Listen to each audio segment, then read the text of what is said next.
गोस्वामी तुलसीदास जी ने कहा है कि आप एक हनुमान जी की पूजा कर लीजिए, सबकी पूजा हो जाएगी। भगवान राम की पूजा हो जाएगी, भगवान कृष्ण की पूजा हो जाएगी, विष्णु भगवान ने जितने अब तक अवतार लिए हैं सबकी पूजा हो जाएगी, माता के जितने स्वरूप हैं उन सबकी पूजा हो जाएगी, भगवान शिव की पूजा हो जाएगी। इसलिए हनुमान जी की पूजा का विशेष महत्व है। और देवता चित्त न धरई, हनुमत से ही सर्व सुख करई। सभी सुखों के प्रदाता है श्री हनुमान। जे ही शरीर रति राम सोई आदर ही सुजान। रुद्र देह तजि नेह बस, बानर भे हनुमान। रुद्र देह तजि नेह बस। प्रभु राम के प्रेम में, भगवान विष्णु के प्रेम में रुद्र के देह को त्याग कर वानर भे हनुमान। फिर भी उनसे बातचीत करने के बाद ऐसा लगता था कि उनके मन में है कि शायद कोई देवी देवता छूट न गए हो, वो रुष्ट न हो जाए कि हमने उनकी पूजा नहीं की। इस तरह की बातें बहुत से लोगों के मन में रहती हैं हमेशा। और जो लोग भी मंगलवार का व्रत करते हैं उन्हें एक ही वक्त का भोजन ग्रहण करना चाहिए। शाम के वक्त जब हनुमान जी का पूजन कर लें तो वही रोटी का जो चूरमा है, गेहूं की रोटी का जो चूरमा बना है, उसी का भोग प्रसाद स्वरूप ग्रहण करना चाहिए। और एक बहुत ही महत्वपूर्ण बात, जो लोग कर्ज से परेशान रहते हैं या पैसा कहीं फंस जाता है, उसके बारे में ये एक विधि है, ये शास्त्रोक्त विधि है। जय सिया राम। सब सुख लहे तुम्हारी सरना, तुम रक्षक काहू को डरना। मंगलवार का व्रत बहुत से लोग करते हैं हनुमान जी की प्रसन्नता के लिए। उसकी कुछ ऐसी विधियां हैं जिससे करने के बाद मनोरथों की सिद्धि बहुत जल्दी हो जाती है और कर्ज मुक्ति का एक संयोग बन जाता है। चूँकि हनुमान जी की पूजा का बहुत ही विशेष महत्व है, किसी भी देवी देवता के महत्व को कम या ज़्यादा ना आंकते हुए हनुमान जी की विशेष महिमा बताई गई है। उनकी पूजा पाठ से अतिशीघ्र फलों की प्राप्ति की बात की गई है। गोस्वामी जी ने लिखा भी है कि और देवता चित्त न धरई, हनुमत से ही सर्व सुख करई। कई बार तो ये होता है कि बहुत से भक्तों के भीतर ये बात आ जाती है कि उनकी पूजा पाठ में कोई देवता छूट न जाए। एक तो ऐसे व्यक्ति को हम जानते हैं जो हमारे जानने वाले ही हैं। हमने देखा कि कभी वो उस कोने में बैठ के पूजा कर रहे थे, कभी उस कोने में अपने घर में अगरबत्ती दिखा रहे थे, दिया दिखा रहे थे। तो हमने पूछा कि अलग अलग कोने में बैठकर आप ये कौन सी पूजा कर रहे हैं? तो उन्होंने कहा कि हर कोने में अलग अलग देवताओं का वास है, कोई देवता छूट ना जाए इसलिए हम हर जगह बैठ कर करते हैं। और उसमें उनको घंटों समय लगता था। फिर भी उनसे बातचीत करने के बाद ऐसा लगता था कि उनके मन में है कि शायद कोई देवी देवता छूट ना गए हो, वो रुष्ट ना हो जाए कि हमने उनकी पूजा नहीं की। इस तरह की बातें बहुत से लोगों के मन में रहती हैं हमेशा। एक भय, पूजा करने के बाद भी एक अलग प्रकार का भय मन में आ जाता है कि फला देवता छूट गए हैं, कहीं वो नाराज़ ना हो जाए, कुपित ना हो जाए, काम संवरने की बजाय बिगड़ने न लगे। ये बातें मन में आती हैं। इसलिए हनुमान जी के विशेष पूजा का महत्व क्यों बताया गया है, ये बातें स्पष्ट हो जाएंगी, साफ हो जाएंगी। बहुत बार साधु महात्माओं से जब भी हमने बातें की हैं तो उन्होंने कहा है कि वैसे तो किसी भी देवता की पूजा पाठ आप कीजिए, सबका अपना महत्व है, जो कि ईश्वर मूलतः एक ही है। लेकिन हनुमान जी की विशेषता इस अर्थ में ज़्यादा इसलिए हो जाती है क्योंकि प्रभु राम ने, जो भगवान विष्णु के अवतार हैं, उन्होंने उनको अपना प्रतीक बना दिया। जब लंका दहन करने के बाद, सीता जी की खोज करने के बाद श्री हनुमान जी प्रभु राम से मिले तो प्रभु राम ने कहा कि आपने वो कार्य किया है जो देवताओं के लिए भी संभव नहीं है, किसी भी देवी देवता के लिए। ऐसा आपने कार्य किया है मेरे लिए, और मैं सोचता हूँ कि इसका उपकार, इसका बदला मैं कैसे चुकाऊँ, तो मुझे कुछ समझ में नहीं आ रहा। इसलिए मैं आपको अपना सर्वस्व सौंपता हूँ।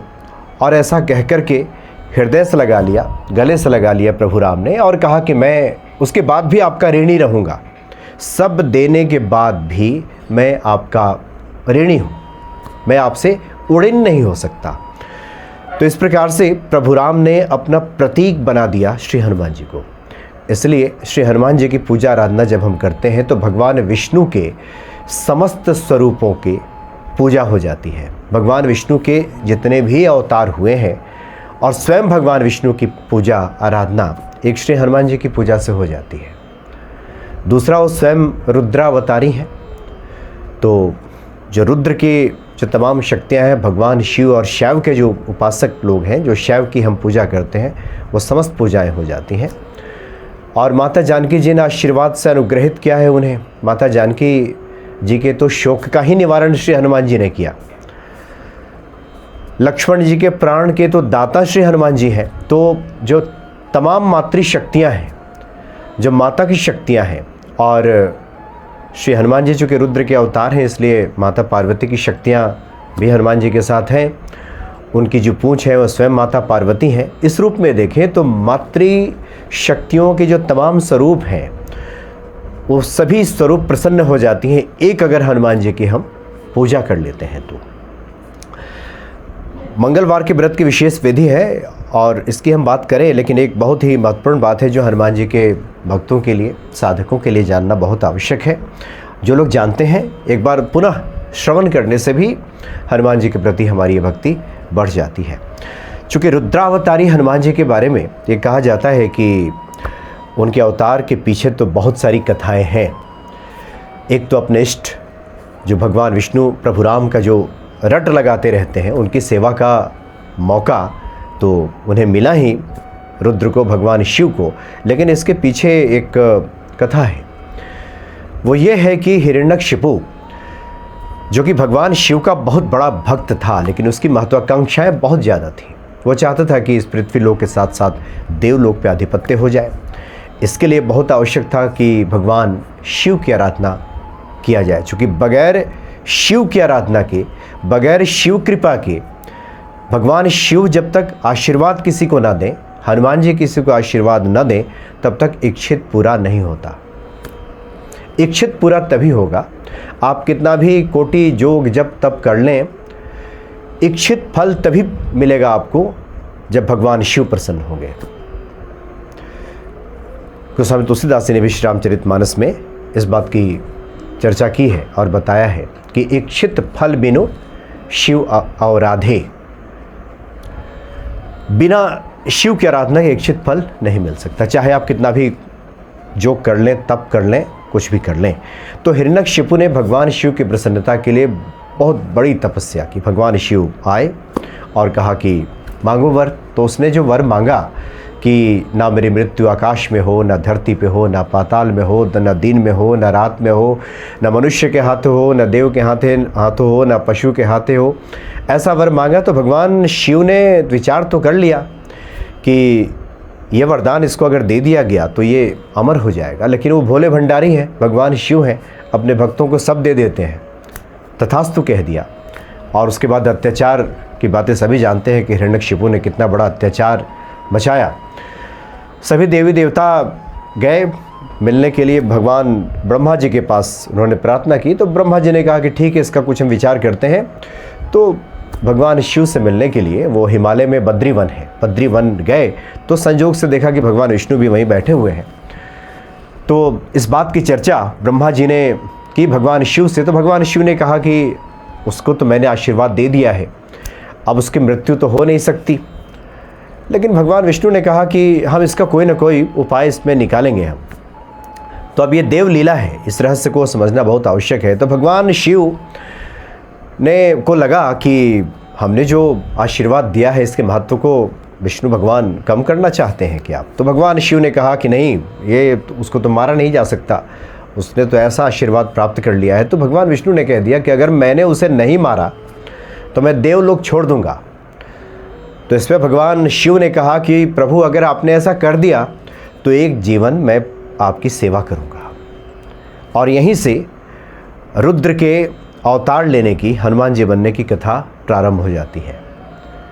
तो माता पार्वती के साथ जब भगवान शिव बैठे हुए थे तो उन्होंने कहा कि अब हमारे जो आराध्य हैं, जिनके नाम का मैं रट लगाता हूँ, वो पृथ्वी पे जा रहे हैं नरलीला करने के लिए और मेरे चलने का समय हो गया है, मैं उनकी सेवा के लिए जाऊंगा। तो माता पार्वती ने कहा भी कि जो रावण है वो तो आपका भक्त है, आपकी पूजा करता है और ये न्याय संगत नहीं होगा कि आप अपने भक्त को मारें। तब भगवान शिव ने कहा कि आपको तो पता है कि मैं 11 स्वरूपों में, रुद्रों में विराजता हूँ और उसने मेरे 10 स्वरूपों की पूजा तो की है, लेकिन एक की अवहेलना भी की है और कर्मवश उसे दंड मिलेगा। इसलिए मैं 11वें रुद्र के रूप में अवतार लेने जा रहा हूँ, हनुमान के रूप में, कि जे ही शरीर रति राम सोई आदर ही सुजान, रुद्र देह तज नेह बस बानर भे हनुमान। रुद्र देह तज नेह बस, प्रभु राम के प्रेम में, भगवान विष्णु के प्रेम में रुद्र के देह को त्याग कर वानर भे हनुमान, और हनुमान का रूप भगवान शिव ने धारण कर लिया। और इस प्रकार से उन्होंने प्रभु राम की सेवा की। तात्पर्य यह है कि हनुमान जी की पूजा आराधना से, चूँकि हनुमान जन्मोत्सव अभी काफ़ी करीब है, हनुमान जी के भक्तों के लिए बहुत ही शुभ मौका है, शुभ अवसर है कि हनुमान जी के इस लीला से हम परिचित हों, उनके गुणों से परिचित हों। और जिन लोगों के मन में ये बातें आती हैं कि हम पूजा पाठ करते हैं कोई छूट न जाए, उनके मन से तमाम तरह के भ्रम का निवारण हो जाए, इसलिए गोस्वामी तुलसीदास जी ने कहा है कि आप एक हनुमान जी की पूजा कर लीजिए, सबकी पूजा हो जाएगी। भगवान राम की पूजा हो जाएगी, भगवान कृष्ण की पूजा हो जाएगी, विष्णु भगवान ने जितने अब तक अवतार लिए हैं सबकी पूजा हो जाएगी, माता के जितने स्वरूप हैं उन सबकी पूजा हो जाएगी, भगवान शिव की पूजा हो जाएगी। इसलिए हनुमान जी की पूजा का विशेष महत्व है। और देवता चित्त न धरई, हनुमत से ही सर्व सुख करई, सभी सुखों के प्रदाता हैं श्री हनुमान जी।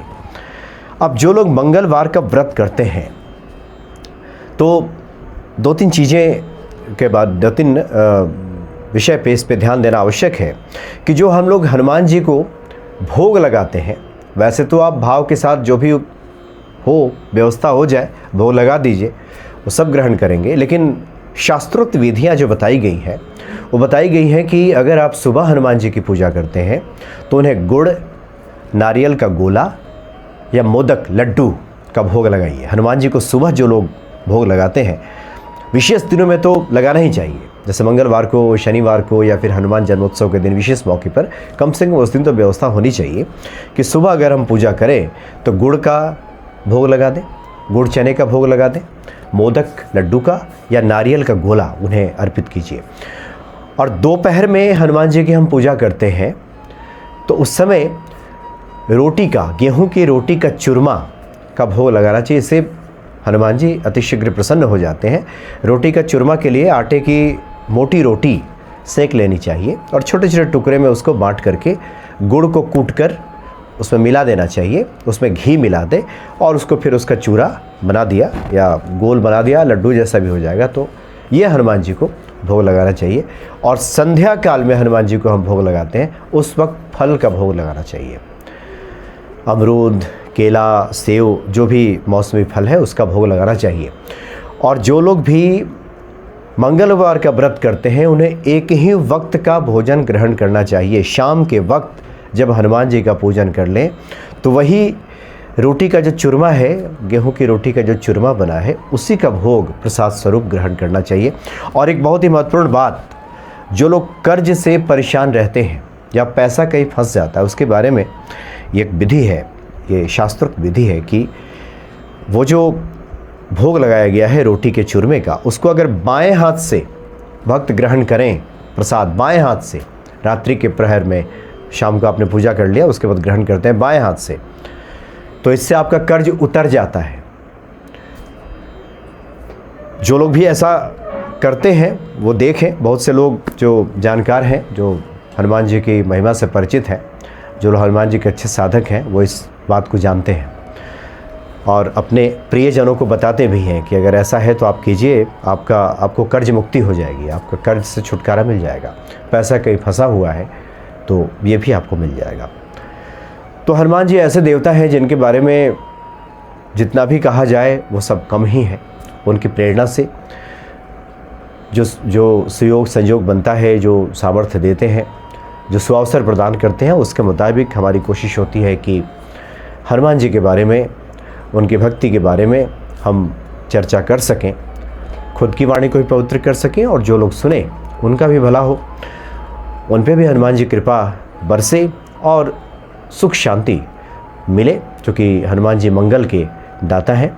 तो इस प्रकार से रुद्रावतारी श्री हनुमान जी का हम पूजन करें और उनके पूजन से ये भय समाप्त हो जाता है कि इनकी पूजा हो गई, वो छूट गए, वो नाराज़ ना हो जाए कहीं, वो देवी देवता कहीं रुष्ट न हो जाएं, ये सब भ्रम जो है इसका निवारण हो जाता है। इसलिए एक मेव हनुमान जी का भी आपने आराधना कर ली है। ईश्वर के तमाम स्वरूपों की आप पूजा पाठ करते हैं वो ठीक है, लेकिन मन से भ्रम निकाल दें कि ये छूट गए, वो छूट गए, वो नाराज़ हो जाएंगे, ऐसा कुछ नहीं है। हनुमान जी की आपने पूजा कर ली, सबकी पूजा हो गई। और बाकी विशेष अवसर पर आप माता रानी के भी दर्शन करें, भगवान कृष्ण के भी दर्शन करें, राम जी की भी पूजा करें, शिव जी का भी जलाभिषेक करें, वो सब करें। भयग्रस्त ना हो कि ये छूट गए। हनुमान जी की आपने पूजा कर ली, सबकी पूजा हो गई। जय सिया राम।